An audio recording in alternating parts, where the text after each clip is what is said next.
Ephesians 2:19. Everybody, are we on the same page now? Yes. Okay. It says this, now therefore ye are no more strangers. Now the ye he's talking to are people of the nations. Now by the way, I don't really care for the translation of the word that was translated into the word Gentiles. Gentile is from a Latin term, and it deals with the pagan immorality of the day. But the Greek word is ethnos. We get ethnic from it, and it really speaks of the nations. And nation is not, we think of a country like America being a nation. The truth is the people that make up America, they're the nation. The nation's is not Washington, D.C., it's not the Smoky Mountains, it's not the Rocky Mountains or the Great Lakes, it's not Florida. The nation are the people that make up the people of a particular locality or an ethnic group. So when we talk about the nations, and he said that in verse 19, that ye are no more strangers. Strangers from what? Strangers from the commonwealth, strangers from the commonwealth of Israel. You've now been grafted in. Are you with me? And foreigners, but fellow citizens. Now I want you to look at me a minute. The word fellow citizens is an interesting word. Now, and he's talking about the body of Christ and our fitting together, and not just fitting together, but our working together. We're in it together. Look at your neighbor and say, we're in it together. We're in it together. You know, I forget which one of the founding fathers said, if we don't all hang together, we will hang together. Okay? And so the truth is, we need, in the body of Christ, there needs to be that hanging together. That's what he's talking about, doing it together. And he said, now you're no more strangers and foreigners, but fellow citizens with the saints and of the household of God. So now we find ourselves, of the word household, good term, it not only speaks about a family, but it speaks about a family working together for the home. It's just not this idea about this religious idea that, you know, dad works and mom stays home and cleans and takes care of the kids. That is not a biblical position for a woman. Nothing wrong with that, but if you read the Proverbs 31 woman, she bought a field and sold it. She had her own business going on. She was an entrepreneur. She was buying fine linen and selling it. She was in the marketplace. She was making money. She had her own cheese. Nothing at all wrong with that. Are you with me?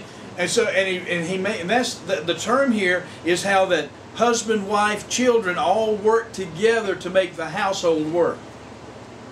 The wife can't do it by herself. The husband can't do it by himself. The children can't do it by themselves. It takes husband, wife, children to make the household work. Are y'all with me? Yes. Okay? Everybody's got to do their part, got to fit in. It can't be just one. You know, in the circles I came from, they taught submission to a fault. They would publish books, Me, Obey Him. Give me a break. I don't know a man alive who doesn't want a woman with a brain that knows how to do something. I mean, can you imagine her milk? The Proverbs 31 woman, her milk and egg money could buy pieces of land and sell them. She's into real estate. She's into the clothing industry. Pretty smart lady. Follow me? And so what this word household talks about, it talks about the working together of all the members of the family to make the household work. All right? Now he's applying that to the ecclesia in particular. One of the fallacies of religion and of the Babylonian system has been that it's been a pastor-run, pastor-generated, pastor in the origin, pastor keeps it all going, he delegates everything and gets everybody else to do things. That is a fallacy. That is not a biblical concept of how the ecclesia works. And he's supposed to live poor. And he's supposed to live poor. Well, they've changed that in most realm, but anyway. But he's supposed to make everything happen, and and if he doesn't make it happen, we get rid of him and find someone who will. Or if he doesn't do it like we want him to do it. You understand? The body working as a household doesn't work anymore inside the ecclesia. The ecclesia, talking about the local assembly.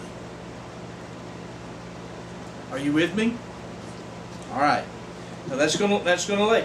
Now he talks about it in verse number 20. He goes from that thought and he said this, and are built upon the foundation. Now who's doing the building of the household? Those of us that make up the household. Are you with me? Now, we're building that upon the foundation of the apostles and prophets, Jesus Christ being the chief cornerstone. We've talked about it in the past. In whom all the building fitly framed together groweth unto an holy temple. Listen to this from the Amplified. Gives a good definition of verse 21. In Him, in who now? In Jesus, in Yeshua, in Messiah. In Him, the whole structure is joined, bound, and welded together harmoniously. And it continues to rise, grow, and increase into a holy temple in the Lord, a sanctuary dedicated, consecrated, and sacred to the presence of the Lord. Now look at me. They put some application to it, not just application, give it some understanding to what this is talking about. Verse 21 is a key verse for understanding how the ecclesia. Now see, the book of Ephesians deal with being a soldier. I cannot be an effective soldier if I'm just out there by myself. I need my troop that I'm a part of.